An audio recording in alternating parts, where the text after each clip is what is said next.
Well, let's see what we can do here. I wonder if there's a way for me to bring you on. Okay, here we go. I'm going to send a request to you, Christina. Let's see if that works. Okay, there you are. There I am. Okay. Right here. All right. Hopefully Sorry. I thought that was me. My internet's not great today, but hopefully we can make it through. Thanks for joining me. For those of you most of you are here because you already know Christina, but for those of you who don't, she's a voice actress in a lot of different productions. She is Alice in Food Wars, Coco in Golden Time, Me and bottom tier character Tomazaki, and all sorts of other things. So welcome, Christina. Thanks for joining me today.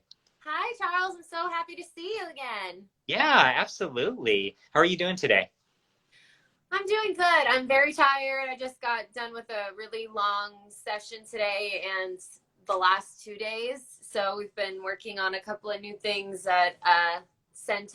I can't say what yet, but they're exciting. So I'm really looking forward to you guys being able to hear about it. So very cool. How long is a long session for you? 4 hours. Yikes. Yeah, 4 hours. I mean, I used to do sessions that were like 7 hours, and I don't even know how I did that. Like, looking back on it, I'm like, how did I do 7-hour sessions? How? I don't know, but I did at some point. So, yeah. Well, thanks for joining us even after doing 4 hours of work. We appreciate that. Oh, no worries. I'm so happy to be here. We do have a couple of questions that were given to us while we were getting ready for this and promoting it. But anyone who's out there, if you have any questions for Christina, there's a little question button at the bottom of your screen. You can submit a question and I'll get to them. I'll try to also check the questions as they come in, and we'll try to ask those of Christina as well. We do want to chat about some of your roles, but before we get into all that, I want to point people towards you. If you aren't following Christina's Instagram page, please do so. Some of you might be watching this after it's already recorded, so just go to Instagram. Her username is it's Christina Kelly, and on Twitter, yes. That's right? Okay. Yes. And on Twitter, it's Christina Marie K. But you're huge now, so if you just look up Christina Kelly. You're so sweet. You're sweet. Thank you. You're welcome. We sat down for an interview a little while back, and I do want to point people towards that article. We covered a lot of ground, but I also feel like I'm learning about you every day just through social media because you post so much out there. You're like a social media fiend. It's like everywhere going on. I am. I'm all about it. Yeah. If I see something I like, I'm like retweet, retweet, retweet. Yeah, it's so much fun. I wonder, I know for voice actors, it's a really important part for a lot of people of kind of their brand and kind of getting themselves out there. But would you be all over social media if you weren't involved in voice acting?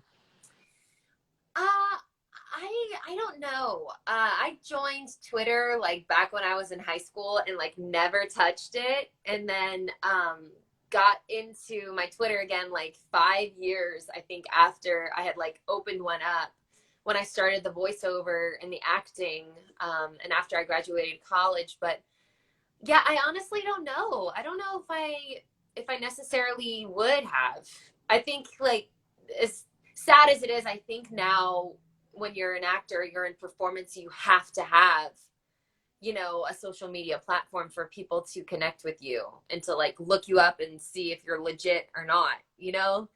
It's so shallow, but it's the truth.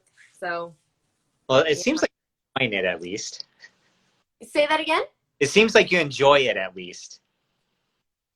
I do. I really enjoy it. Yeah, I do. That's good.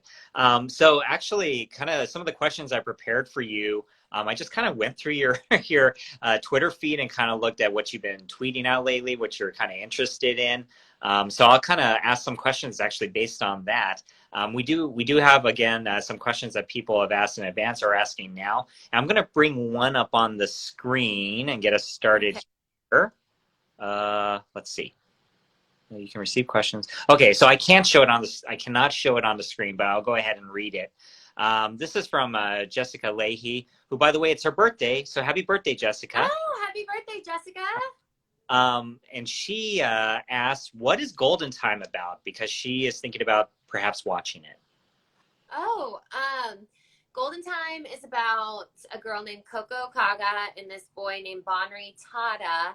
They're in college, and Coco is like in love with this guy named Mitsuo. They've been friends their whole lives, and she's been in love with him. She's followed him everywhere, and then I guess he got into this college and didn't tell her, and she followed him to the college, and she's like, "You're not going anywhere." And then she applies to the college and follows him there, and she thinks that she's in love with Mitsuo, but she ends up finding out she's in love with someone else. So you gotta watch it though. It's really good, and they're college age kids, so they're a little bit more relatable for us older folk.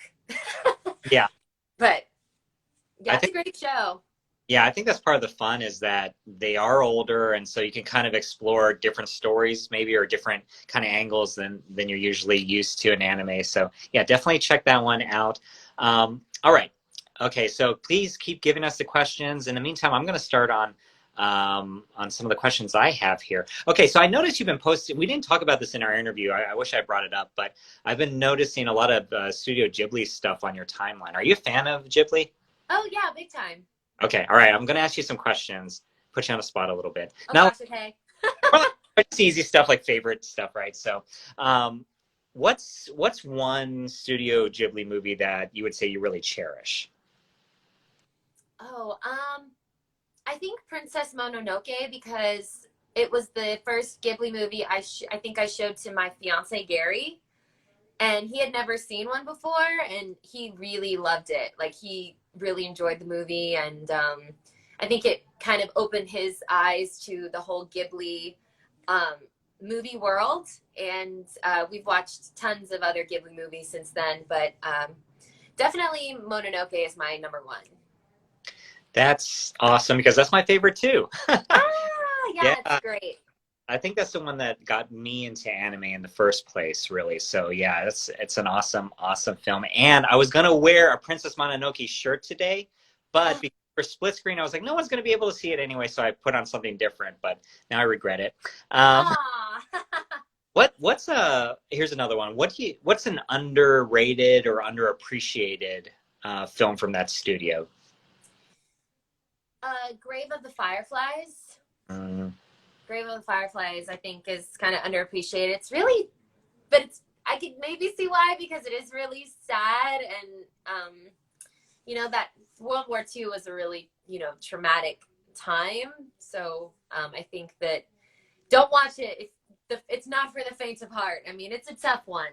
So yeah. But it's good. It's really good. That one took me. I wanted to rewatch it because it's really good, but it took me almost like at least 10 years to watch it a second time because it's rough. It's rough. It's really rough. Yeah. All right. One more question about that topic. Who do you like better, Miyazaki or Makoto Shinkai, who's done like Your Name, Weathering with You? Ooh, that's a tough one. Probably Miyazaki. That's the right answer. Yeah, I think Miyazaki for sure. I love Makoto Shinkai. The movies are amazing, and gorgeous, just animation wise and color wise, just beautiful. But definitely Ghibli for sure. Just it's classic. Miyazaki's amazing. So yeah, you there's almost that's hard to go against. Yeah. All right, I'm gonna bring up another question that was just asked. Let's see what we have here.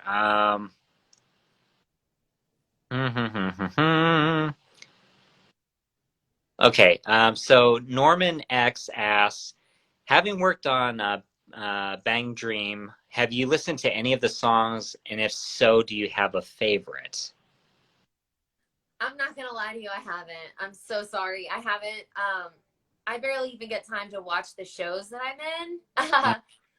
But Bang Dream was a really cute show to work on. I liked it a lot. I know it's a very popular show. And I hope that we get to work on season 1 and 3 because we didn't work on season 1 or 3. We went right into season 2. So I don't know. It's weird. It was one of those situations where I guess licensing stuff, or I don't know. But I was gonna that kind of brings up the idea that I was gonna ask you this, if you do you watch your shows? Because if I was in your situation, I wouldn't watch probably almost anything I did unless there was like a movie or something and kind of an event. But I can't see myself watching the shows I'm acting in, especially if I was, working on it all this time and then my time off, I've got other things to do. I just wonder if you do watch your shows ever. I have only a few. I've watched all the way through. Obviously, Akame got Kill, Food Wars. I've watched pretty much all of Golden Time. I think I might have like missed a couple of scenes here and there. But I'm trying to think. Yeah, Akame got Kill, Food Wars, Golden Time, Real Girl was another one I really liked. Trying to think. You know what show I wasn't in but Sentai produced was the show called Parasite. I really liked that show. I wasn't in it, but the segue, I liked it. That was one I watched all the way through. So you kind of like dark, violent stuff, is what I'm gathering. Because Yeah. Parasite, I got killed. You mentioned Grave of the Fireflies. Princess Mononoke is pretty violent too. Princess Mononoke is pretty violent for a Ghibli movie, yeah. Most of the stuff I like is definitely on the more action, sci-fi, darker anime that I prefer. It's weird though. I don't like listening to myself a lot of the time, which is another problem. But I've seen bottom tier character Tomozaki all the way through. So that's a fun series. Yeah. I asked you this during the interview, but I think it's worth kind of talking about it again anyway, which is, do you see, I'm sure you get this question a lot in conventions, which character do you feel like you're most like that you've acted as? But specifically with Mimimi, do you feel like you share any kind of characteristics with her? I do. Yeah. My director, Anthony Bowling, and I actually talked about this. He was like, "You are Mimimi." He was like, "This is literally perfectly cast. Like, if I could never hear anybody else playing this role." He's like, "You are Mimimi." I was, I think we talked about this in our interview together, but growing up, especially like in middle school and high school, I felt like I would never be good enough, that I would, that I wasn't gonna, I didn't know what I really wanted to do, and I had a lot of struggles just, throughout my childhood, and I was beaten up as a kid and picked on heavily as a kid, and I wish that I could go back in time and tell my younger self that everything would be okay and that you're going to do really cool things. But yeah, I struggled a lot in middle school and high school because, I had a lot of days where I felt like I wasn't good enough. And yeah, but also parts of me that I think people didn't know about, or that I had those struggles, and they would see me as this bright, happy kind of person. And, internally I was really struggling, and yeah, I definitely relate to her a lot. Yeah, I mean, for those of you who haven't seen the show, that role, I mean, it fits Christina really well in both ways. That she's like just super, energetic, and you can see that Christina's like that. But super energetic, yes. but yes, there, I'm very energetic. But there's depth there, and then there's suffering too. So that's what. Yeah. Why do you think you kind of endured that as a kid? What I mean, I've mentioned this to you before, but I can't see that now. Like, what was it that led to that bullying you had to go? I think I just, there are some kids that are not targets, and then there are some kids that are, and I think I was just one of those girls that was, a target for other girls, and sometimes guys to just pick on. And eventually I got, I think to a point where it wasn't as bad, but yeah, I don't deal with bullying very well. So when I see other people being bullied, I don't tolerate it. But I think moving a lot had a lot to do with my insecurity and trying to like fit in with new people. And being the new kid is never easy because I was a military brat. I think that we talked about this, but yeah, I don't know. I think I was just a natural target, I guess. You, So I was the same way. I was a military brat also, and I was kind of thinking about this topic. I mean, non-relation to you, just in my own mind about, um, there's all these probably adolescents or even people in their 20s that are, that may be watching this interview. And even into my 20s, I was still really, really shy, really lacked self-confidence. But as you grow as a person, a lot of times as you challenge yourself, as you get challenged, as the experiences come in your life, um, yeah, you grow, and yeah, you are able to move past that, and you're still you, but in a sense you're also a different person. You've come to that point where it's like you almost don't recognize the person from 10 or 20 years ago. So yeah, I just encourage everyone out there, if it's tough, you know experience and challenges really really do change you in life, so hang in there. really do. And something about working on bottom tier. There was this one scene where Mimi is just really choked up, and she's, talking about how she feels like she's never good enough, and she, didn't understand like why she was feeling this way, and she was like angry at her best friend because her best friend always just does better than her, and she can never get close enough. She can never beat her in a race, just all these little things. And um, you know, I had never done a scene like that, and Anthony and I were talking about how even though it's anime, it's still acting, and we still pull a lot of emotion into these pour a lot of emotion into these characters, and it's not as empty, I think, as people think, you know. So yeah, Absolutely. Absolutely. And so yeah, I definitely encourage you all to watch that show. It's a really good show. It's all done now, right? You finished the last episode, didn't you all? we finished it. Yeah, I think they're all up now, or they should be Yeah. this week or end of next week. I think. Yeah, they So should be. definitely check it out. Okay, I'm gonna bring up another question. I'll give two since they're related. From Miss Lore Author, and I'm sorry, Christina, I don't know which anime she's specifically talking about, but she says, Okay. um, she asked, "What's your favorite part about voicing Shichimiya?" Oh, And Shishimiya. Yeah, and Shishimiya from Love Chunibyo and Other Delusions. there you go. Oh, okay. That one. Okay. So, and she also asked if she could hear her voice. I don't know if you can just pull that out of your bag. She's one of her lines is like, "I'm a magical devil girl." She says that. She has like a funny laugh. Yeah, that was actually my first lead role in anime was Mm. Satone Shishimiya in Left Chunibyo and Other Delusions Heartthrob season 2. I'm not in season 1, I'm in season 2. She was the start to my pink haired girl anime trends because apparently I get cast as a lot of pink haired girls. I guess it's like a thing.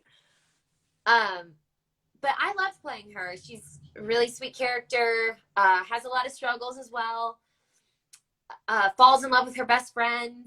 And that was my first lead role at Sentai, so it was really cool. Very cool. Have you ever Yeah. thought about going pink haired yourself? Oh, heck no. No way. No way. Look at how dark my hair is. I'd have to bleach it and then I would go pink.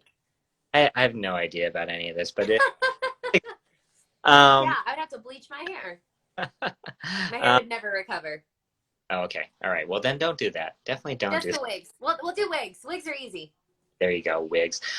Speaking of kind of the color of the hair and the cosplay, I'm gonna kind of move us toward conventions. You've been to a number of anime conventions already. You've got a lot of others on the bat. I mean, what are you what conventions do you have lined up in the next few weeks and months here?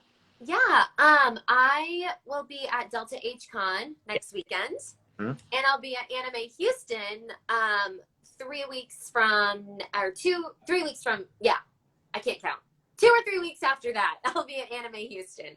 It's the first weekend of August. So, and then I'm doing a virtual convention for this convention in New Zealand, which is really cool.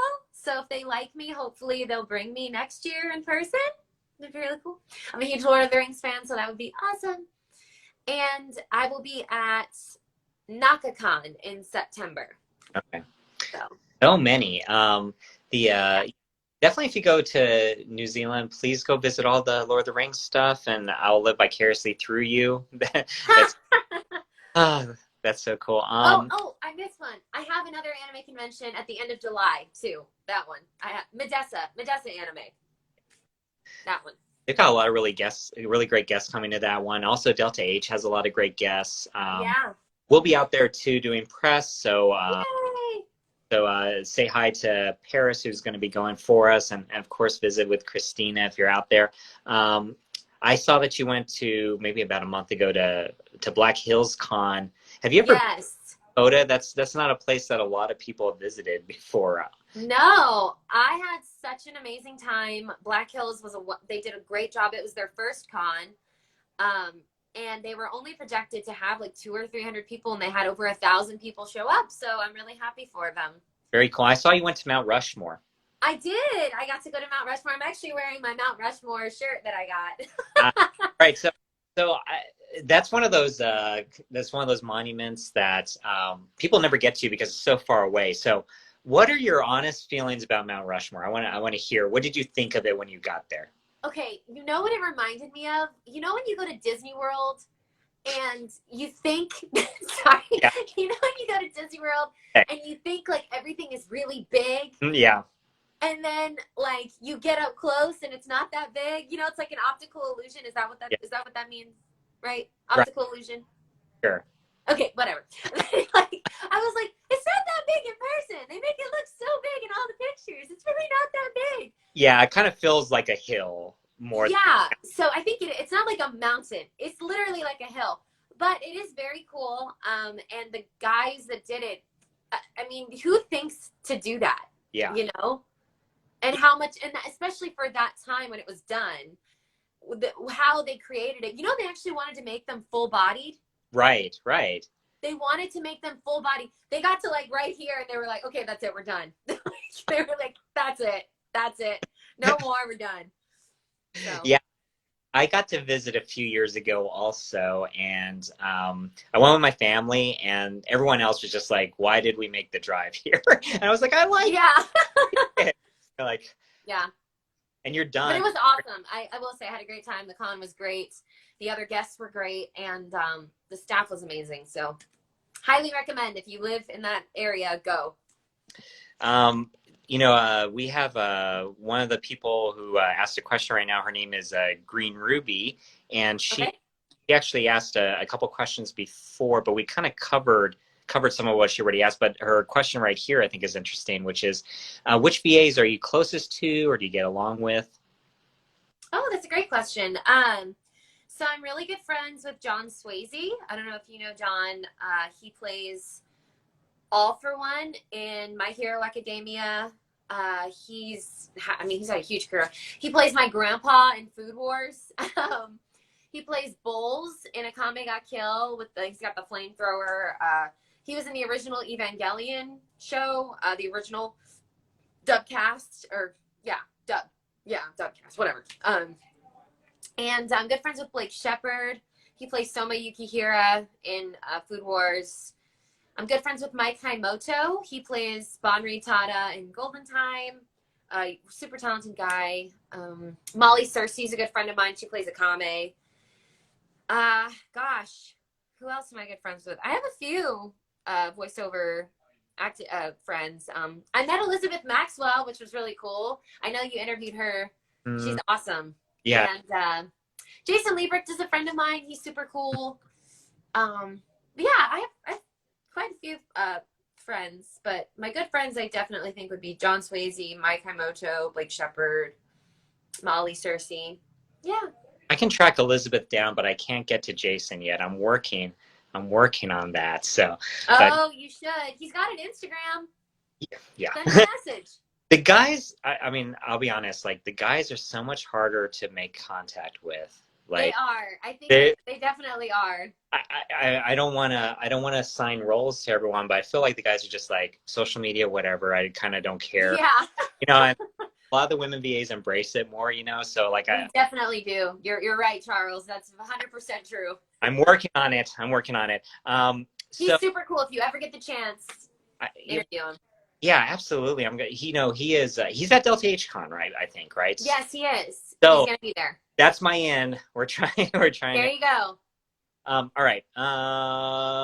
Let's see what else we've got here. Salty Mia. I hope I'm pronouncing this right. She asked a few questions, and one was, do you know Japanese, or have you thought about learning it? And I think that's a really good question because your pronunciation is really good. When you're Oh, when you're thank you. so yeah. So that's the question. I tried self-teaching myself as a kid, and I like bought all the books, and it's really complicated. I think it's one of those languages, unless you're taught it at a young age and it's like instilled in you as a child, it's really hard to self-teach yourself. I don't, my brain doesn't work that way. I'm one of those people that has to be like in a classroom learning everything. And they have kanji, they have like two other, I forget the name of the two other, Mhm. katagana, or I forget, but it's complicated, and it's not easy. And then you got to translate that into like Roman, like regular alphabet, like word letters, and then you have to translate that into English. Mhm. So it's like you're translating one thing and then you're translating another thing. It's not like, Spanish or Italian where you just translate it into English. It's like, so like it's a lot. So, but yes, I definitely would love to, at least know some conversational, like, ways. I want to go to Japan next year, and I'd like to go and be able to speak a decent amount, but fingers crossed, we'll see. Have fun if you go. Yeah, and I want to go back to Korea. I've only been to Korea once. That was a long time ago. So, whoa, Train coming by. nothing. um, I think maybe the same person asked, what role is it that you think you're most known for? Oh, definitely mine in Akame ga Kill for sure. I There's a think lot of that. there's a lot of questions about mine. Someone asked again if you could do your voicing of her. Oh, okay. I think my favorite line of hers is, "I'm kind of a badass sniper genius." That's like her most famous line. Yeah, So, everyone just got real happy that you did that one. yeah, definitely mine, and then probably Alice Knockery, because Food Wars is just super popular. So, Yeah, absolutely. Were you I can't remember anymore, but as had you already watched Akame ga Kill before you won that role? parts of it I had like literally found out I was gonna be in Akame ga Kill, and then I went home and started watching some of it, and then I went to the studio the next day, and the booking lady at the time was like, "Hey, have you watched Akame ga Kill yet?" And I said, "Yeah, I've watched a few episodes." And she said, "Who do you think you are?" And I was like, "I think I'm mine." And she was like, Yep, that's it, you're mine." And I was like, "Oh my gosh, she's so cool." So yeah, Here's hoping we get like some sort of reboot or like another season or something like that. I mean, it's still such a popular. yeah. It's got it was on Toonami, right? And then Netflix, right? Was it Netflix? It got. Yeah, it was on Toonami, and then and I think it's on Hulu still. It's on Hulu and it's on Netflix. But last year when it got put on Netflix, I mean, it just exploded. You would think it being on Cartoon Network it would explode, but Netflix it just took off. Which I'm really happy about. But people were at home more than ever last year, so I'm watching TV more than ever last year. So I'm happy about it. Very, very true. All right, so please continue to give us more questions, and I'll try to throw some out here. Here's a fun one. Nate May asks, "Have you had Korean barbecue before?" I think so. I can't remember, but I mean I love Korean food, so, and I So love Vietnamese food, and I they're love Thai food. they're probably asking if it's it's a kalbi house. So that's one of those places where like often they bring you the meat and you cook it yourself at the table. Oh no, then no, I haven't done that yet. Mm-mm. You've got to try because Houston has.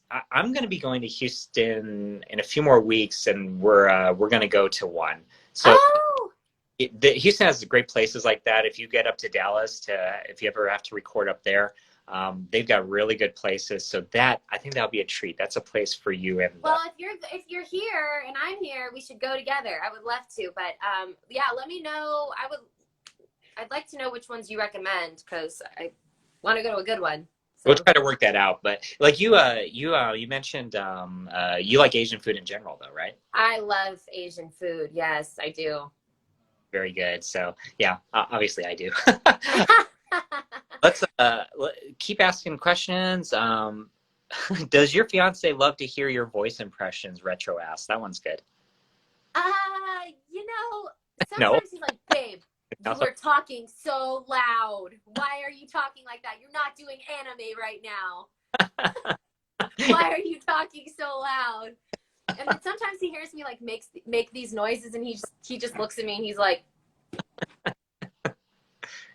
okay, you know. But I think he appreciates it, and he loves watching my shows. So So not funny. all of them, Not but all. a few, quite a few. So That it sounds like you've converted him a little bit. just a little.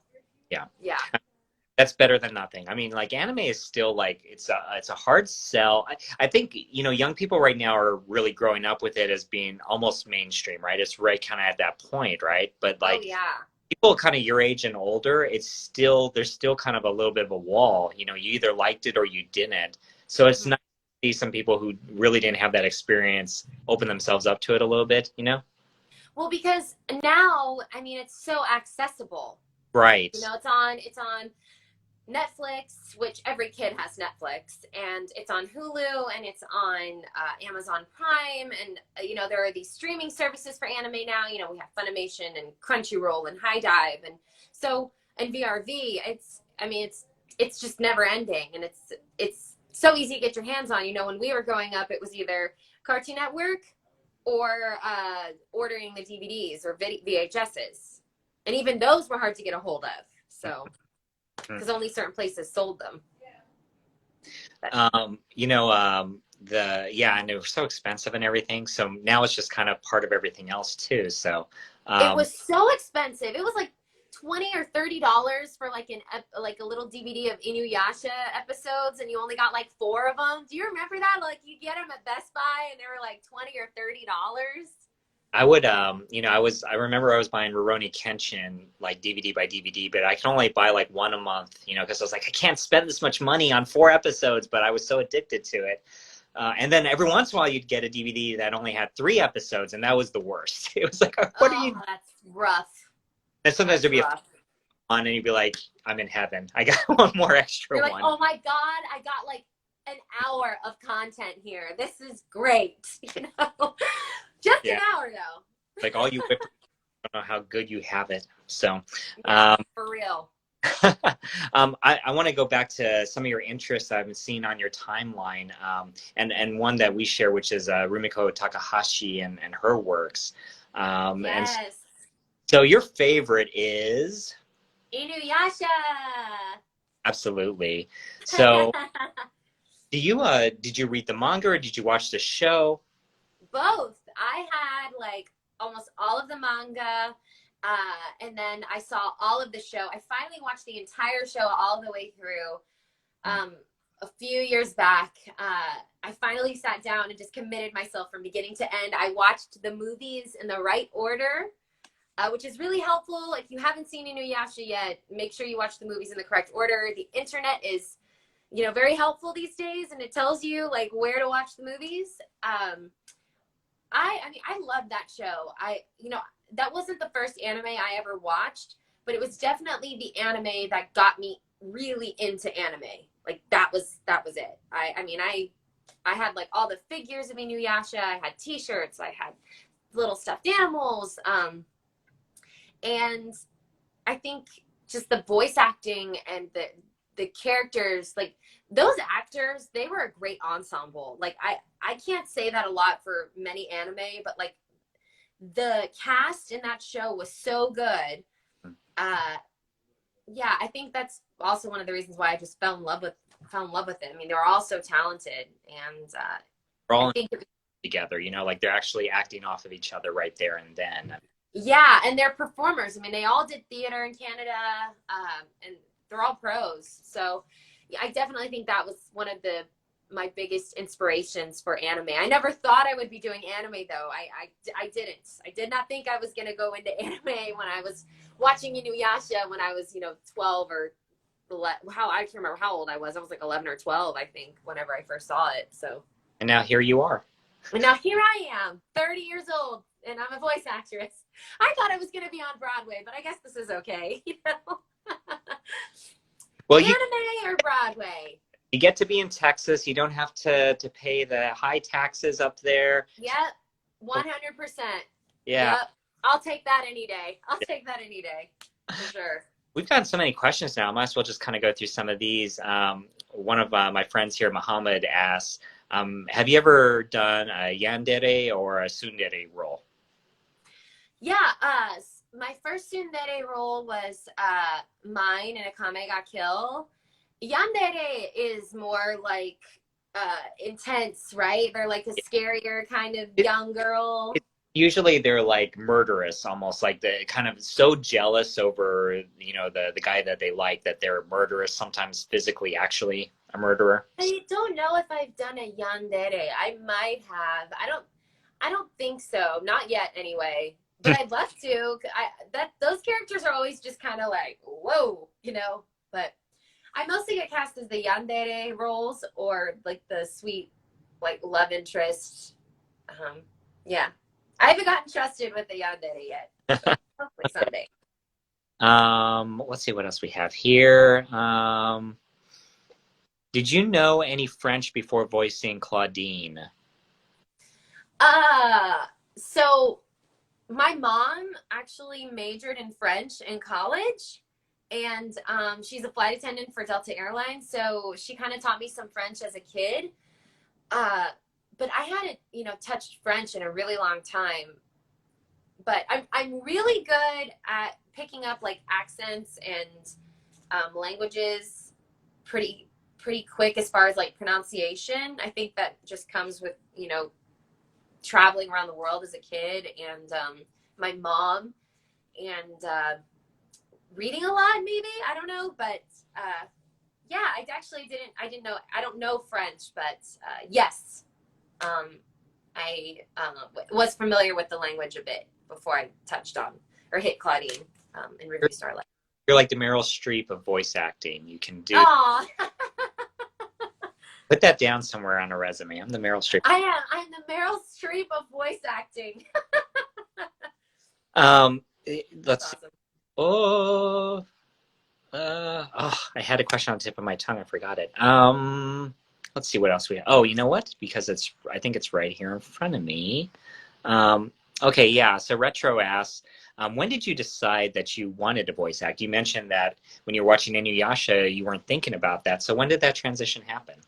So I was in college, and Houston this is where Sentai Filmworks is based, is here in Houston, Texas.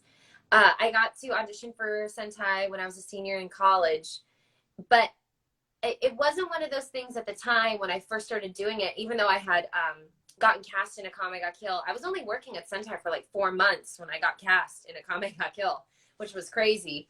But I didn't think it would be something that would take off kind of for me the way it has. And I mean, I've only been doing it for 6 years, and I know people that have way more followers and that have way more roles than I do. And some of them haven't been doing it as long.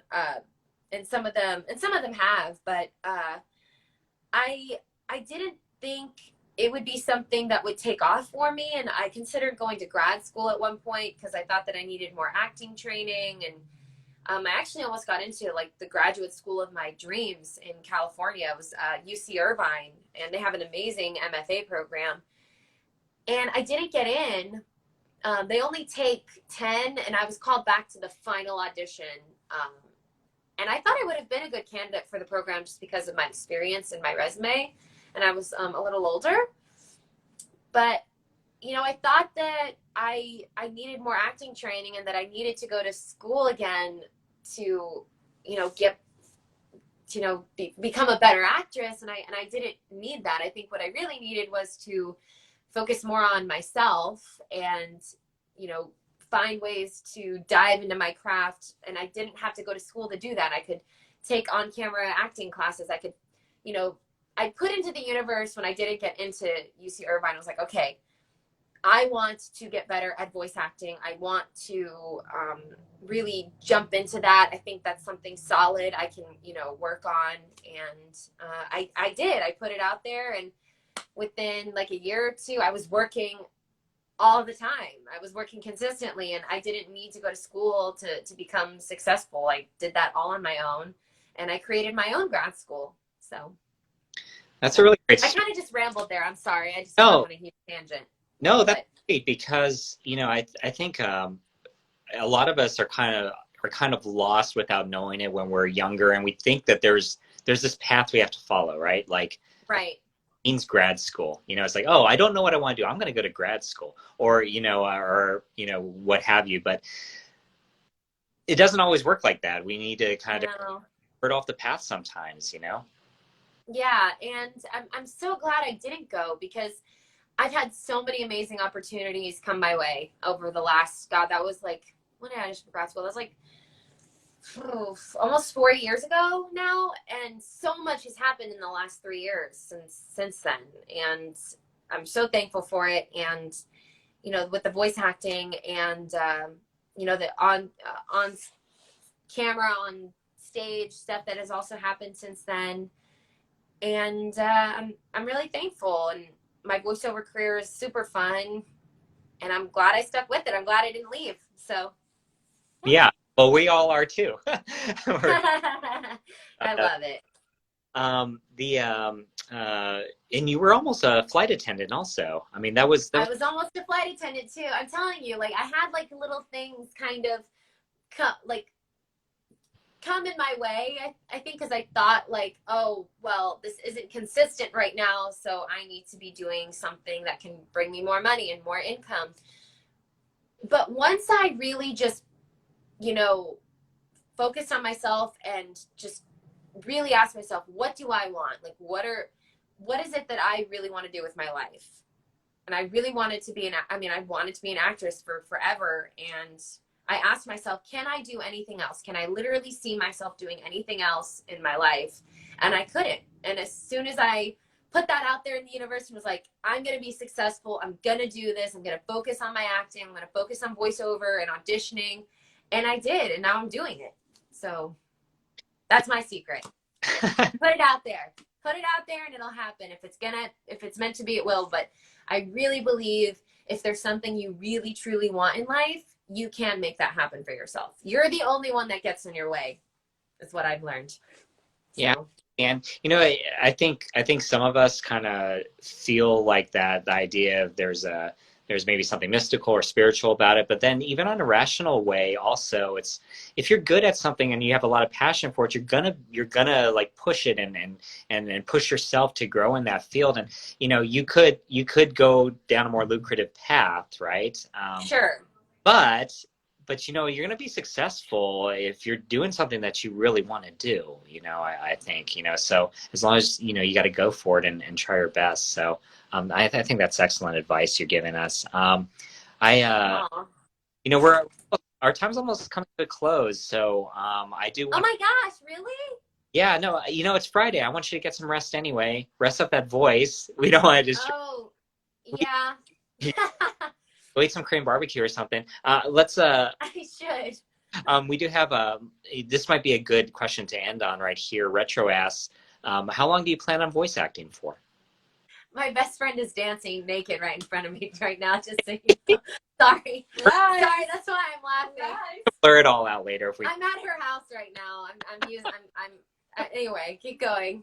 So yeah, so the question was, plan on voice acting for? Stop. Okay. Ask me that one more time. I'm gonna throw something at you. I'm leaving. Okay. Go ahead. Sorry, Charles. Go ahead. Retro asks, how long do you plan on voice acting for? Forever, until they don't want me anymore. Until they throw me away. I mean, I plan on this job is something really cool where, you know, you can show up and you don't have to look a certain way necessarily. I mean, I try to show up to work looking, nice and decent, but it's not like a typecasting thing, based off of your looks. It's about your voice. Mm-hmm. So I think definitely for as long as I can until, my voice box doesn't work anymore. I don't know. I don't know if that'll ever happen. I like talking too much. I think I like hearing myself talk too much, so I don't think that'll ever happen. So. Well, we hope for a really long time that you don't get tired of hearing yourself. Yeah. I know my fiance sometimes wishes that I would stop talking, but too bad for him. He put the ring on it, so. Get used to it. Yeah, exactly, right? Almost stuck. So. Yeah. Anyway, well, but thank you for joining me again today. Everyone, please follow Christina. Head over to her Instagram right now. Again, her Instagram username, if you're watching this later, it's Christina Kelly. Go to Twitter. Her Twitter account is Christina Marie K. And she is always posting, reposts, blogging, putting stuff in stories. I am. All great. It's really a lot of fun. It's not just anime, and it's not just her stuff. There's Star Wars on there. There's all sorts of memes. Tons of memes. Lots and lots of memes, but good ones. Yeah. So really, it's worth the follow. She's super active again, so please follow her. And again, thank you for joining us today. Oh, thank you, Charles. It's so good to see you, and hopefully I'll get to see you soon, sooner than later. Hopefully, hopefully we can have Korean barbecue or something, yes. Or ramen again. Yes, yeah, we'll definitely do something at some point. I'm always around the place. If you're in Austin, look me up also. I will. Yes, and thank you for everyone out there who joined us. Lots of great questions from you all. Thank you. We really appreciate your time today. Hope you enjoyed it. Retro says best VA. Yay. Oh, thank you. And thank you, everyone, for coming today. And we will see you later. Thanks. God bless. Take care, everyone. God bless y'all. See you later, Charles. Bye. See you, Christina. Bye. Bye.